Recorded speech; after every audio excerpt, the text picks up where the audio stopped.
ആത്മാവിൻ തീനാളങ്ങൾ മഴയായി പെയ്യട്ടെ. ആത്മാവിൻ തീനാളങ്ങൾ മഴയായി പെയ്യട്ടെ. ആദിമസഭയുടെ കൂട്ടായ്മയിൽ ആത്മാവിൻ തീമഴ പെയ്തതുപോ. എന്താണ് ദൈവത്തിൻ്റെ സാരാംശം? ഈ ചോദ്യത്തോടു കൂടിയാണ് ഇന്നത്തെ ബൈബിൾ പ്രഭാഷണം ആരംഭിക്കുന്നത്. എന്താണ് ദൈവത്തിൻ്റെ സാരാംശം? ഒരു കോഴിമുട്ടയെക്കുറിച്ച് ഇങ്ങനെ വിചാരിക്കുക. കോഴിമുട്ടയുടെ ഉള്ളിൻ്റെ ഉള്ളിൽ മഞ്ഞക്കരുവുണ്ട്, പുറമേ വെള്ളക്കരുവുണ്ട്, തൊട്ടു പുറമേ ഒരു പാടയും അതിനോട് ചേർന്ന് മുട്ടത്തോടുമുണ്ട്. മുട്ടത്തോട് മാത്രം എടുത്താൽ മുട്ടയാവുകയില്ല, വെള്ളക്കരു മാത്രം എടുത്താൽ മുട്ടയാവുകയില്ല, മഞ്ഞക്കരു മാത്രം എടുത്താലും മുട്ടയാവുകയില്ല. പുറം കവറും വെള്ളക്കരുവും മഞ്ഞക്കരുവും ഒന്നിച്ചിരിക്കുന്ന മുട്ടയെയാണ് മുട്ട എന്ന് നമ്മൾ വിളിക്കുക. ദൈവവും ഇതുപോലെ ത്രിത്വ സാരാംശമാണ്. പുറന്തോടും വെള്ളക്കരുവും മഞ്ഞക്കരുവും പോലെ ദൈവവും ത്രിത്വമാണ്.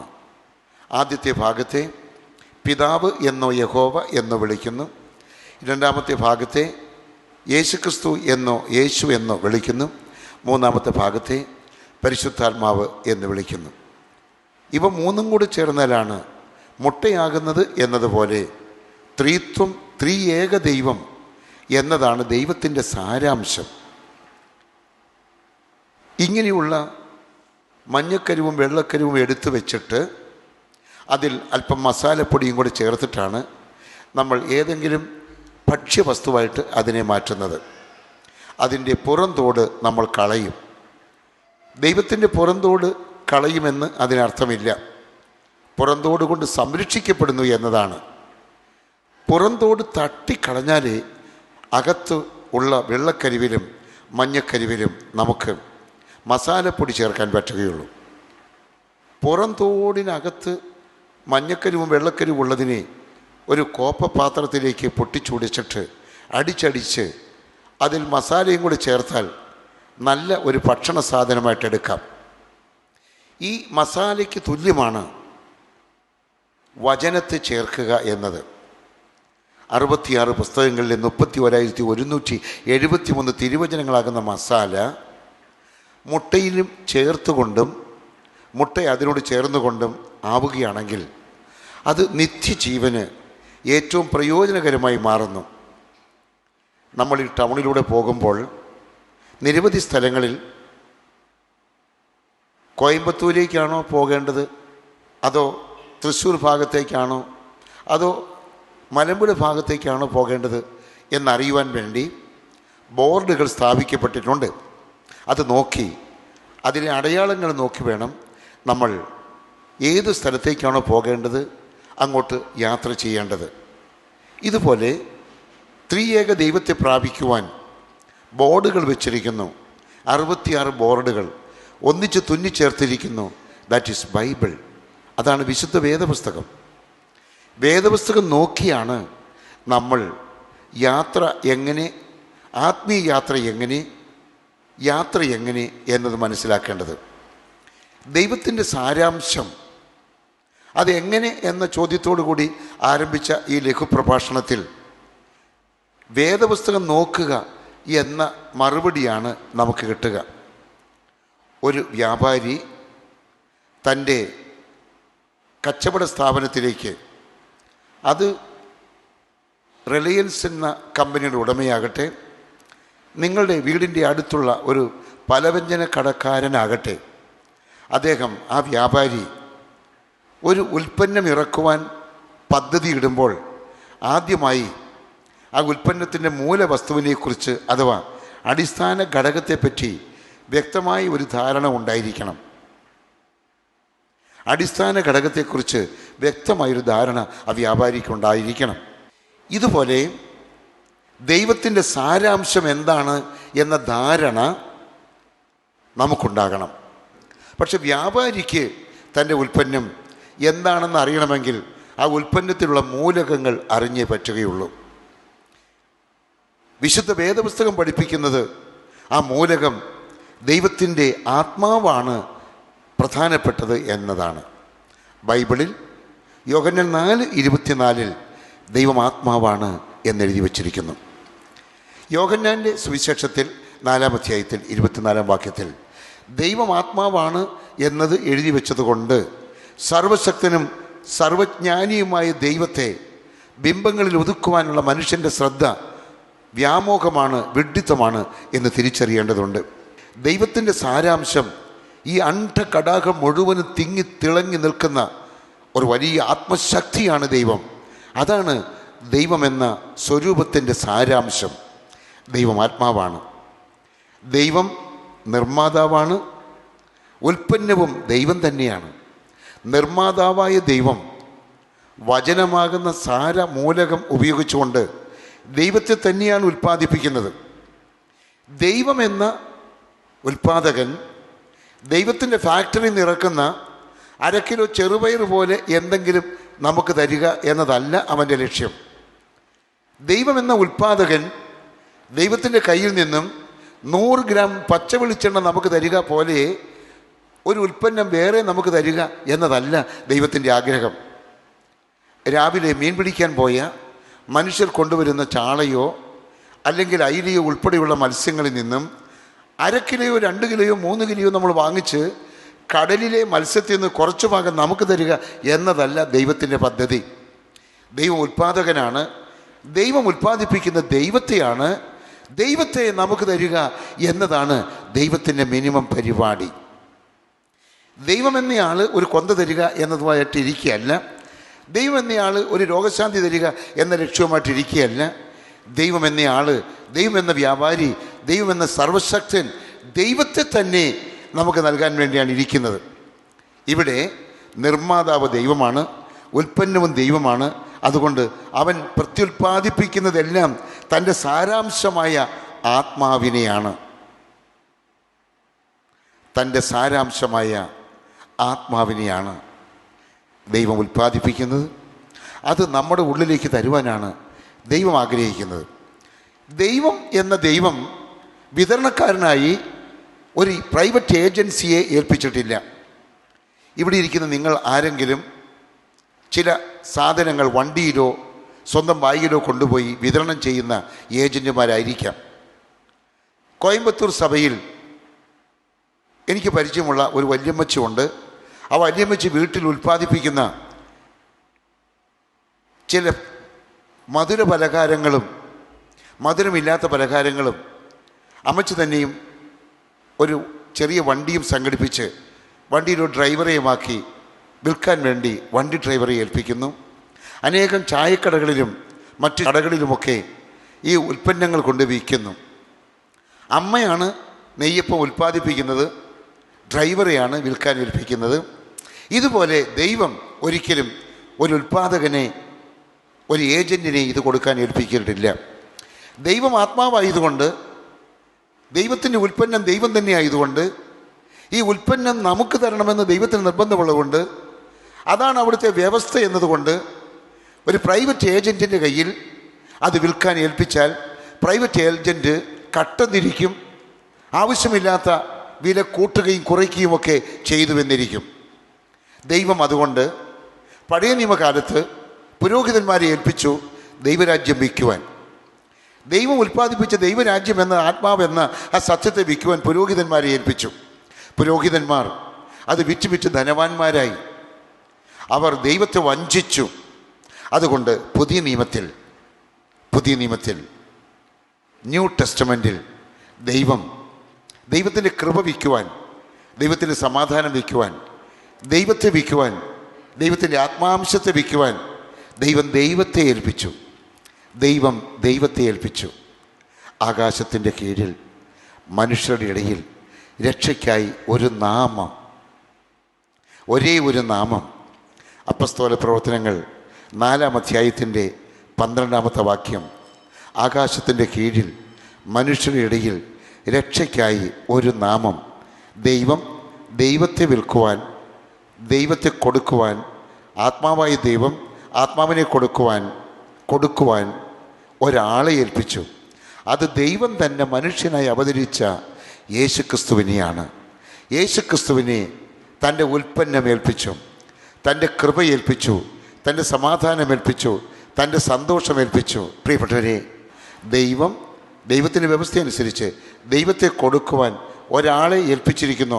ആ ആൾ 1 തിമോത്തി 2:5 അനുസരിച്ച്, 1 തിമോത്തി 2 വചന വ്യവസ്ഥ അനുസരിച്ച്, 1 തിമോത്തി 2:5 വചന വ്യവസ്ഥ അനുസരിച്ച് ദൈവത്തിനും മനുഷ്യർക്കും ഇടയിൽ നിൽക്കുന്ന മധ്യസ്ഥനായ മനുഷ്യപുത്രനായ യേശു, ദൈവത്തിനും മനുഷ്യർക്കും ഇടയിൽ നിൽക്കുന്ന മനുഷ്യപുത്രനായ യേശു, ദൈവത്തിനും മനുഷ്യർക്കും നടുവിൽ നിൽക്കുന്ന ദൈവം തന്നെയായ മനുഷ്യപുത്രനുമായ ദൈവം തന്നെയായ കൊല്ലപ്പെട്ടിട്ടും ഉയർത്തെഴുന്നേറ്റിട്ട് ആത്മാവായി തീർന്നവനായ ദൈവപുത്രനായ ദൈവം തന്നെയായ ആത്മാവിനെ അവൻ ഒടുവിൽ ആത്മാവായി തീർന്നു. ദൈവം ആത്മാവായി തീർന്നു. 1 കൊരിന്ത്യർ 15:45, 1 കൊരിന്ത്യർ 15:45 വിശുദ്ധ വേദപുസ്തകം. 1 കൊരിന്ത്യർ 15:45 ആദിയിൽ വചനമുണ്ടായിരുന്നു, വചനം ദൈവത്തോട് കൂടിയായിരുന്നു, വചനം ദൈവമായിരുന്നു.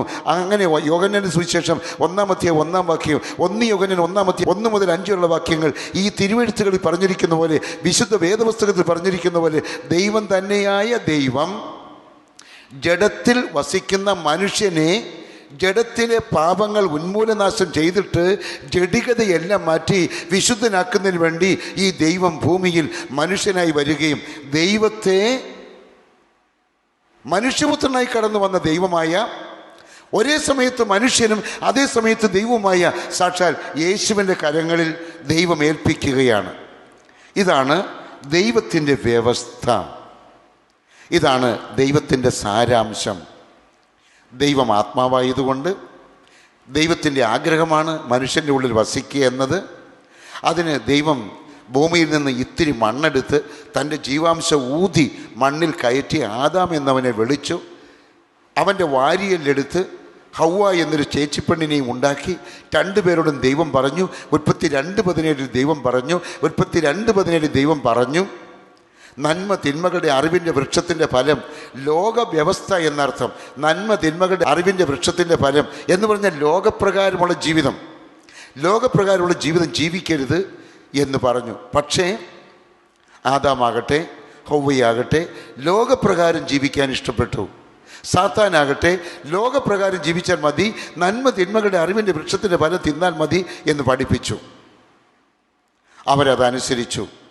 അങ്ങനെ ആദ്യത്തെ പിതാവും ആദ്യത്തെ മാതാവും ദൈവത്തിൻ്റെ വ്യവസ്ഥയിൽ നിന്ന് മാറി, വചനത്തിൻ്റെ വ്യവസ്ഥയിൽ നിന്ന് മാറി, പാപത്തിൻ്റെ വ്യവസ്ഥയിലേക്ക് മാറി, ലോകത്തിൻ്റെ വ്യവസ്ഥയിലേക്ക് മാറി, ശാപത്തിൻ്റെ വ്യവസ്ഥയിലേക്ക് മാറി, ബിംബാരാധന വ്യവസ്ഥയിലേക്ക് കയറി, കാമം, ക്രോധം, ലോഭം, മോഹം എന്ന് തുടങ്ങിയുള്ള വ്യവസ്ഥകളിലേക്ക് പോയി. സംശുദ്ധരായിരുന്ന ആദവും ഹവ്വയും പാപലേശ സ്പർശനമില്ലാത്ത അതിവിശുദ്ധരായി അവർ ലോകപ്രകാരമുള്ള വ്യവസ്ഥയിലേക്ക് മാറി. ആ വ്യവസ്ഥ അവർ തെറ്റിച്ച് പിന്നീട് ജനിച്ച് വന്ന തലമുറയെല്ലാം വചന വ്യവസ്ഥ പ്രകാരം ജീവിക്കുന്നതിന് പകരം ലോക വ്യവസ്ഥയ്ക്കനുസരിച്ച് ജീവിച്ചപ്പോൾ വീണ്ടും അവരെ വചന വ്യവസ്ഥയിലേക്ക് കൊണ്ടുവരാൻ വചനം തന്നെ മാംസം ധരിച്ചു വരികയാണ്. ലോകപ്രകാരം ജീവിച്ച് വന്ന കയ്യിൻ മുതലുള്ളവരുടെ തലമുറ വിശുദ്ധ വേദപുസ്തകത്തിലെ ആദ്യത്തെ 39 പുസ്തകങ്ങൾ എഴുതപ്പെട്ടിരിക്കുന്ന ലോക വ്യവസ്ഥകൾ പ്രകാരമുള്ള ബിംബാരാധനയും കാളക്കുട്ടിയുടെ ആരാധനയും തട്ടിപ്പുകളും എല്ലാം അവസാനിപ്പിക്കാൻ വേണ്ടി വചനം തന്നെ മാംസം ധരിച്ച ആദാം മണ്ണിൽ നിന്നും എടുത്ത് മണ്ണ് മാംസം ധരിച്ചതാണ്. വചനം തന്നെ മാംസം ധരിച്ചതല്ല, ഫുള്ളായിട്ടും വചനമല്ല. ഹൗവ ആദാമിൻ്റെ എല്ലും പിന്നെ വചന വ്യവസ്ഥയ്ക്ക് ഇപ്പുറമുള്ള പദാർത്ഥങ്ങളും എല്ലാം കൂടി സംഘടിപ്പിച്ചതാണ്. പൂർണ്ണമായും വചനമല്ല. എന്നാൽ അപൂർണമായി മാത്രം വിശുദ്ധി ഉണ്ടായിരുന്ന ആദത്തിൻ്റെയും ഹൗവയുടെയും തലമുറ കൈമാറി പാപത്തിൻ്റെ വ്യവസ്ഥയിലൂടെ, ലോകത്തിൻ്റെ വ്യവസ്ഥയിലൂടെ, ശാപത്തിൻ്റെ വ്യവസ്ഥയിലൂടെ, പലതിൻ്റെയും വ്യവസ്ഥയിലൂടെ നീങ്ങുന്നത് കണ്ടുകൊണ്ട് ഹൃദയം തകർന്ന ദൈവം തൻ്റെ വ്യവസ്ഥയനുസരിച്ച് പുത്രന് ജന്മം കൊടുത്തു. പുത്രൻ, ഞാനും പിതാവ് ഒന്നാണെന്ന് പുത്രൻ പറഞ്ഞതുകൊണ്ട് അവർ രണ്ടല്ലെന്ന് ധരിക്കണം. ഞാനും പിതാവ് ഒന്നാണെന്ന് യോഹന്നാൻ 10:30 പറഞ്ഞിരിക്കുന്നു. മനുഷ്യപുത്രനായി കടന്നു വന്നുവെങ്കിലും പിതാവ് തന്നെയാണ് വന്നിരിക്കുന്ന പുത്രൻ. പുത്രൻ തന്നെയാണ് ആത്മാവായ ദൈവം. അവർ രണ്ടുപേരും കൂടെ കൂടിയ ഒരു ഹിപ്പോസ്റ്റാറ്റിക് യൂണിയൻ, ഒന്ന് രണ്ടായിത്തീരുന്ന അവസ്ഥയും രണ്ട് ഒന്നായിത്തീരുന്ന അവസ്ഥയും. ഈ യൂണിറ്റിയിൽ യേശു വന്നു, ജനിക്കുന്നു, ജീവിക്കുന്നു. അപ്പം മനുഷ്യപുത്രനായി കടന്നു വന്ന് ദൈവമാണെന്ന് തിരിച്ചറിവില്ലാത്തവർ മനുഷ്യപുത്രൻ്റെ ബിംബം ഉണ്ടാക്കി വെക്കും. പ്രിയപ്പെട്ടവരെ, ഈശ്വരനിതാ മനുഷ്യനായിരിക്കുന്നു. ഇനി പുരോഹിതൻ്റെ ആവശ്യമില്ല, ഇവൻ തന്നെയും പുരോഹിതനാണ്. ഇനി കുർബാനയുടെ ആവശ്യമില്ല, ഇവൻ്റെ ജീവിതത്തിൽ ഒരു ബലി അർപ്പിച്ചു. അത് ഗോൽഗോഥ മലയിൽ 2000-ഓളം വർഷങ്ങൾക്ക് മുമ്പ് സ്വന്തം ശരീരമാകുന്ന യാഗവസ്തു സമർപ്പിച്ചുകൊണ്ട് തൻ്റെ ഇറച്ചിയും തൻ്റെ രക്തവും തകർത്ത് തരിപ്പണമാക്കിക്കൊണ്ട് അത് യാഗവസ്തുവാക്കിക്കൊണ്ട് താൻ തന്നെയും ക്രൂശിക്കപ്പെട്ടുകൊണ്ട് തൻ്റെ രക്തത്താൽ അനേകരുടെ രക്തത്തിൻ്റെ പാപത്തിൻ്റെ ഫലം മാറ്റി, തൻ്റെ മാംസത്താൽ അനേകരുടെ മാംസത്താലും എല്ലിനാലും ബുദ്ധിയാലും ചെയ്തു വെച്ച സകല പാപത്തിൻ്റെ ശാപങ്ങൾ ക്യാൻസൽ ചെയ്തു. അങ്ങനെ ഏക പുരോഹിതനായി 110 സങ്കീർത്തനം 4-ാം വാക്യത്തിൽ പറയുന്ന പോലെ നീ മെൽക്കിസേദക്കിൻ്റെ ക്രമപ്രകാരം എന്നേക്കും പുരോഹിതൻ. 110 സങ്കീർത്തനം 4-ാം വാക്യം. ക്രിസ്തു പുരോഹിതനായി രംഗത്ത് വന്നു. ക്രിസ്തു മധ്യസ്ഥനായി രംഗത്ത് വന്നു. സാക്ഷാൽ ദൈവമെന്ന ഉൽപ്പന്നം ദൈവത്തിന് വസിക്കാനുള്ള ഇടമായ മനുഷ്യ ശരീരത്തിൽ, ദൈവത്തിൻ്റെ പള്ളിയായ മനുഷ്യ ശരീരത്തിൽ, ദൈവത്തിൻ്റെ അൾത്താരിയായ മനുഷ്യ ശരീരത്തിൽ, ദൈവത്തിൻ്റെ ശ്രീകോവിലായ മനുഷ്യ ശരീരത്തിൽ വസിക്കുവാൻ ആഗ്രഹിക്കുന്ന പിതാവിൻ്റെ ആളത്വവും പുത്രൻ്റെ ആളത്വവും പരിശുദ്ധാത്മാവിൻ്റെ ആളത്വവും ചേർന്ന ത്രിയേക ദൈവത്തിൻ്റെ ഏകത്വ ദൈവത്തിന് ആ ദൈവം ആത്മാവാണ്. ആ ദൈവത്തിൻ്റെ വ്യവസ്ഥയനുസരിച്ച്, ആ ദൈവത്തിൻ്റെ സ്വഭാവം അനുസരിച്ച്, ദൈവത്തിൻ്റെ ഫാക്ടറിയിൽ ദൈവം ഉൽപ്പാദിപ്പിച്ച ദൈവം എന്ന ആത്മാവിനെ മനുഷ്യർക്ക് തരുവാൻ വേണ്ടി മറ്റൊരു ഏജന്റിനെ കൊടുക്കുന്ന ദൈവത്തിന് ഇഷ്ടമല്ലാത്തത് കൊണ്ട് ഇവിടെ കാണുന്നവരെല്ലാവരും കള്ളന്മാരും കൊള്ളിവെക്കുന്നവരും നുണയന്മാരും ആഭാസന്മാരും ആയതുകൊണ്ട് അവരെ ഏൽപ്പിക്കാൻ സൗകര്യമില്ലാത്തത് കൊണ്ട് വിശുദ്ധനായി ദൈവം വിശുദ്ധനായി യേശുക്രിസ്തുവായി അവതരിച്ച് ആ യേശുവിനെ ഈ ദൈവത്തിന് കൊടുക്കുവാൻ, ദൈവത്തെ കൊടുക്കുവാൻ ഏൽപ്പിച്ചു. ആ ക്രിസ്തു യേശു വന്ന് നമ്മുടെ മേൽ തൻ്റെ സ്നേഹം ചുരത്തുകയാണ്. ഇതാണ് ബൈബിളിൻ്റെ വ്യവസ്ഥ, ഇതാണ് ദൈവത്തിൻ്റെ വ്യവസ്ഥ. അവൻ്റെ ജനനം പരിശുദ്ധിയിലായിരുന്നു. പുരുഷ ബീജ സ്പർശമില്ലാതെ യേശു ജനിച്ചു. അവൻ്റെ ജീവിതം മുഴുവനും വിശുദ്ധി കൊണ്ട് നിറഞ്ഞതായിരുന്നു. അവൻ്റെ മരണവും അവന് വേണ്ടിയല്ലായിരുന്നു, മറ്റുള്ളവർക്ക് വേണ്ടിയായിരുന്നു.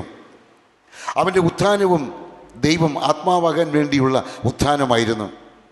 അങ്ങനെ 33.5 കൊല്ലക്കാലം ഇവിടെ ജീവിച്ച് മരിച്ച് സ്വർഗത്തിലേക്ക് ഉയർത്തെഴുന്നേറ്റ് പോയി വീണ്ടും ആത്മാവായി തീർന്ന പരമാത്മാവാണ് ദൈവം. പിതാവായ ദൈവം ആത്മാവാണ്. പുത്രനായ ദൈവം മരിച്ചുയർത്ത ആത്മാവായി തീർന്നു. പരിശുദ്ധാത്മാവായ ദൈവം ആത്മാവാണ്. ഇങ്ങനെ ദൈവം ആത്മാവാണ്. ഈ ദൈവത്തെപ്പറ്റി പല ഉൽപ്പന്നങ്ങളെപ്പറ്റിയും അത് എന്തുമാത്രം കൊള്ളാമെന്നോ കൊള്ളരുതെന്നോ കാണിക്കാൻ വേണ്ടിയിട്ട് ചില ബുക്ക്ലെറ്റുകൾ പ്രസിദ്ധീകരിക്കപ്പെടും. TV ചാനലുകളിൽ ഏതെങ്കിലും ഒരു കാറുണ്ടെങ്കിൽ ആ കാറ് വാങ്ങിക്കണമെന്നും വീട് ഇങ്ങനെ വെക്കണമെന്നും പൂന്തോട്ടം ഇങ്ങനെ വേണമെന്നും ഒക്കെ പറഞ്ഞുകൊണ്ട് പലപ്പോഴും TV ചാനലിൽ കാണുന്ന പോലെ ചില ബുക്ക്ലെറ്റുകൾ പ്രസിദ്ധീകരിക്കപ്പെടുന്നു.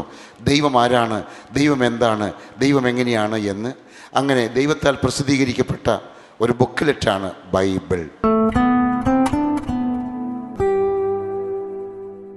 ഞാൻ 4 വർഷമായി ജോലിക്ക് പോകാതെ വയറിനും നട്ടലിനും ഹാർട്ടിനും പ്രയാസമായി ഞാൻ ഭാരപ്പെട്ടു.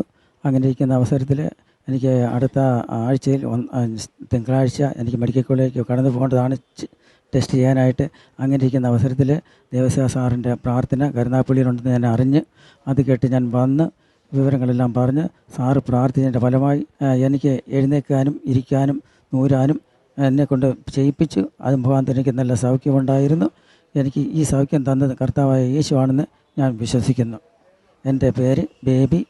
Phone number 97 47 60 71 28. എൻ്റെ പേര് പ്രമോഷ്. ഞാൻ തിരുവനന്തപുരത്ത് നിന്ന് വരുന്നു. ഞാൻ സൂര്യ TV-യിൽ സ്ഥിരമായി മുല്ലക്കര സാറിൻ്റെ പ്രാർത്ഥന കേൾക്കുമായിരുന്നു. അപ്പോൾ ഞാനൊരു സർക്കാർ ജോലിക്ക് വേണ്ടി ശരിക്കും നന്നായി പ്രാർത്ഥിച്ചു. അത് താമസിയാതെ 3 മാസത്തിനുള്ളിൽ തന്നെ എനിക്ക് സർക്കാർ ജോലി കിട്ടി. ഞാനതിൽ സാറിനോട് വളരെയധികം കടപ്പെട്ടിരിക്കുന്നു. ദൈവം എന്നിൽ സാറിലൂടെ പ്രവർത്തിച്ചു. പിന്നെ ഇപ്പോൾ എനിക്ക് വയറ് ഭയങ്കര എരിച്ചിലാണ്, തൂക്കം വല്ലാതെ കുറയുന്നു, ഗ്യാസ് ട്രബിളിൻ്റെ പ്രശ്നമുണ്ട്. ഇപ്പോൾ സാറിപ്പോൾ പറയുന്നു എൻ്റെ തൂക്കം 15 ദിവസത്തിനകത്ത് കൂടുമെന്ന് ഞാൻ വളരെ ശക്തിയായി വിശ്വസിക്കുന്നു. 2015 മാർച്ച് 21 പട്ടാമ്പിയിൽ വെച്ചാണ് ഞാൻ ഈ സാക്ഷ്യം പറയുന്നത്. പിന്നെ എൻ്റെ ഫോൺ നമ്പർ 9447413362. Hallelujah, hallelujah. യേശുവേ നന്ദി കർത്താവേ, നന്ദി നന്ദി ദൈവമേ, സ്തോത്രം സ്തോത്രം കർത്താവേ, കർത്താവേ കർത്താവേ കർത്താവേ കർത്താവേ, അത്ഭുതം പ്രവർത്തിക്കണമേ, അത്ഭുതം പ്രവർത്തിക്കണമേ, അത്ഭുതം പ്രവർത്തിക്കണമേ കർത്താവ്, അത്ഭുതം പ്രവർത്തിക്കണമേ. Hallelujah, hallelujah, hallelujah. യേശുവേ നന്ദി കർത്താവേ, നന്ദി നന്ദി ദൈവമേ, സ്തോത്രം സ്തോത്രം കർത്താവേ. ഇപ്പോൾ അത്ഭുതം പ്രവർത്തിക്കണമേ, ഇപ്പോൾ അത്ഭുതം പ്രവർത്തിക്കണമേ കർത്താവേ, ഇപ്പോൾ അത്ഭുതം പ്രവർത്തിക്കണമേ കർത്താവേ, ഇപ്പോൾ തന്നെ അത്ഭുതം പ്രവർത്തിക്കണമേ കർത്താവേ. അങ്ങയുടെ നാമത്തിൻ്റെ മഹത്വത്തിനായിട്ട് കർത്താവ് അത്ഭുതം പ്രവർത്തിക്കണമേ. കൈകൾക്ക് ഓപ്പറേഷൻ വേണമെന്ന് ചിലരെക്കുറിച്ച് പറഞ്ഞിരിക്കുന്നു, അവർക്ക് ഇപ്പോൾ തന്നെ സൗഖ്യം നൽകണമേ. കൈകൾക്ക് ഓപ്പറേഷൻ വേണമെന്ന് ചിലരെക്കുറിച്ച് പറഞ്ഞിരിക്കുന്നു, ഒരാളുടെ കൈ ഒടിഞ്ഞിട്ട് വെച്ച് കെട്ടിയത് ഇവിടെ കാണുന്നുണ്ട് കർത്താവേ. നല്ല ദൈവമേ, ഹല്ലേലൂയ. അദ്ദേഹത്തിന് മേൽ ആത്മാവിനെ അയക്കണമേ, രോഗശാന്തി അയക്കണമേ, ആത്മാവിനെ അയക്കണമേ, രോഗശാന്തി അയക്കണമേ, ആത്മാവിനെ അയക്കണമേ, രോഗശാന്തി അയക്കണമേ. ഹല്ലേലൂയ. യേശുവേ നന്ദി കർത്താവേ, നന്ദി നന്ദി. നിൽക്കുന്നവരെല്ലാവരും സുഖപ്പെട്ട വിവരം അറിയിക്കുന്നു. കൈകൾ ഇങ്ങനെ വലിച്ചു കുടഞ്ഞ് എല്ലാവരും ചെയ്തേ. കൈകൾ വലിച്ചു കുടഞ്ഞ് മുന്നോട്ടും പിന്നോട്ടും വലിച്ചു കുടഞ്ഞ്, മുന്നോട്ടും പിന്നോട്ടും വലിച്ചു കുടഞ്ഞ്. ഒക്കെ ഒക്കെ എവിടെ നിന്നാണ് വരുന്നത്? വീട് എവിടെയാ പറയാവോ? വീട് ഓടക്കാലി, പെരുമ്പാവൂർ അടുത്തല്ലേ? ഓടക്കാലി. അതെ. പേരെന്താ? ദേവസ്യ. ഇതെങ്ങനെയാണ് കൈ ഒടിഞ്ഞ്? ഒരു അപകടം പറ്റിയതാണ്. എവിടെ വെച്ചാ? അവിടെ വീട്ടിൻ്റെ അടുത്ത് വെച്ച്. അവ ഇപ്പോൾ ഡോക്ടറെ അടുത്ത് പോകാതെ യഥാർത്ഥ ഡോക്ടറായ യേശുവിൻ്റെ അടുത്ത് വന്നപ്പോൾ നിങ്ങളുടെ കൈക്ക് വ്യത്യാസം ഉണ്ടായോ? വ്യത്യാസം ഉണ്ടായി. ഇനിയിപ്പോൾ ഈ പ്ലാസ്റ്റർ ആവശ്യമാണോ അതോ വിശ്വാസം മതിയോ? ഇല്ലായിരിക്കാൻ നല്ലത്. ഒന്നുകൂടെ കൈകൾ കൊട്ടി കർത്താവിനെ മഹത്വപ്പെടുത്തുക.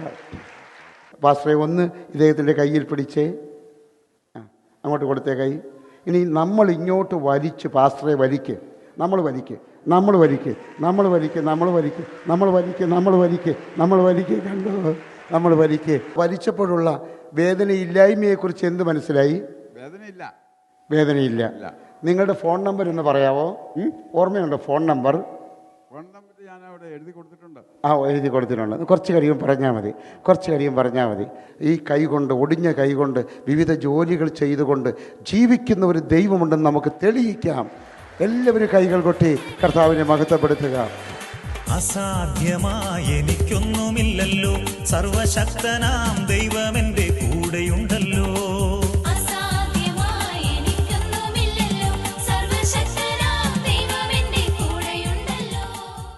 റവറൻ ദേവസ്യ മുല്ലക്കര സാർ നയിക്കുന്ന ധ്യാനം. ദാഹിച്ചു പ്രാർത്ഥിക്കും നിന്ദാസരെ, നാഥനെ വാഴ്ത്തും ഈ കൂട്ടായ്മയിൽ. ആത്മാവിൻ തീനാളങ്ങൾ മഴയായി പെയ്യട്ടെ, ആത്മാവിൻ തീനാളങ്ങൾ മഴയായി പെയ്യട്ടെ. ആദിമസഭയുടെ കൂട്ടായ്മയിൽ ആത്മാവിൻ തീമഴ പെയ്തതുപോ. ആദിമസഭയുടെ കൂട്ടായ്മയിൽ ആത്മാവിൽ തീമഴ പെയ്തതുപോ. ആത്മാവിൻ തീനാളങ്ങൾ മഴയായി പെയ്യട്ടെ, ആത്മാവിൻ തീനാളങ്ങൾ മഴയായി പെയ്യട്ടെ.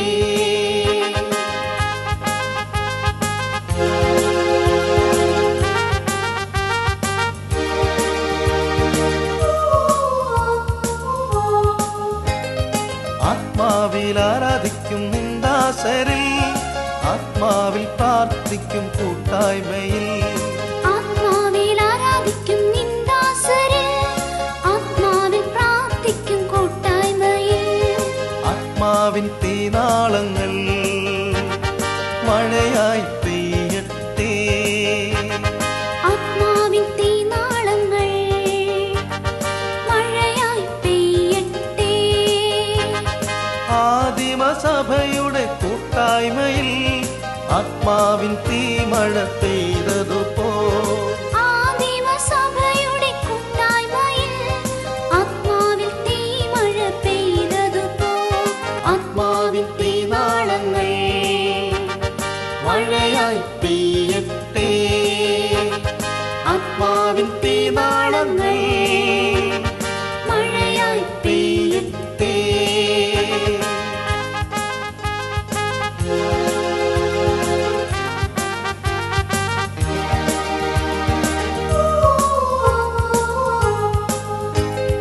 ദാഹിച്ചു പ്രാർത്ഥിക്കും നിന്ദാസരിൽ നാഥനെ വാഴ്ത്തുമി കൂട്ടായ്മയിൽ. ദാഹിച്ചു പ്രാർത്ഥിക്കും നിന്ദാസരെ നാഥനെ വാഴ്ത്തുമി കൂട്ടായ്മയിൽ. ആത്മാവിൻ തീനാളങ്ങൾ മഴയായി പെയ്യട്ടെ. ആത്മാവിൻ തീനാളങ്ങൾ മഴയായി പെയ്യട്ടെ. ആദിമസഭയുടെ കൂട്ടായ്മയിൽ ആത്മാവിൻ തീമഴ പെയ്തതുപോ. ആദിമസഭയുടെ കൂട്ടായ്മയിൽ ആത്മാവിൽ തീമഴ പെയ്തതുപോ. ആത്മാവിൻ തീനാളങ്ങൾ മഴയായി പെയ്യട്ടെ. ആത്മാവിൻ തീനാളങ്ങൾ മഴയായി പെയ്യട്ടെ.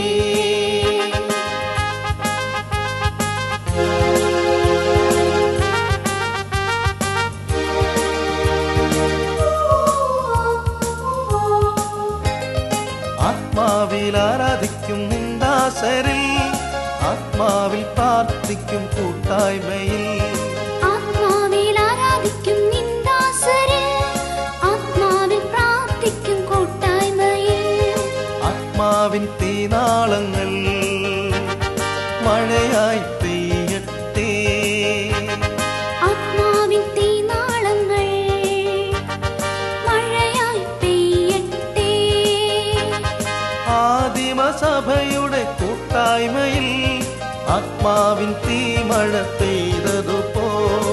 ആദിമസഭയുടെ കൂട്ടായ്മയിൽ ആത്മാവിൽ തീമഴ പെയ്തതുപോ. ആത്മാവിൻ തീനാളങ്ങൾ മഴയായി പെയ്യട്ടെ. ആത്മാവിൻ തീനാളങ്ങൾ മഴയായി പെയ്യട്ടെ.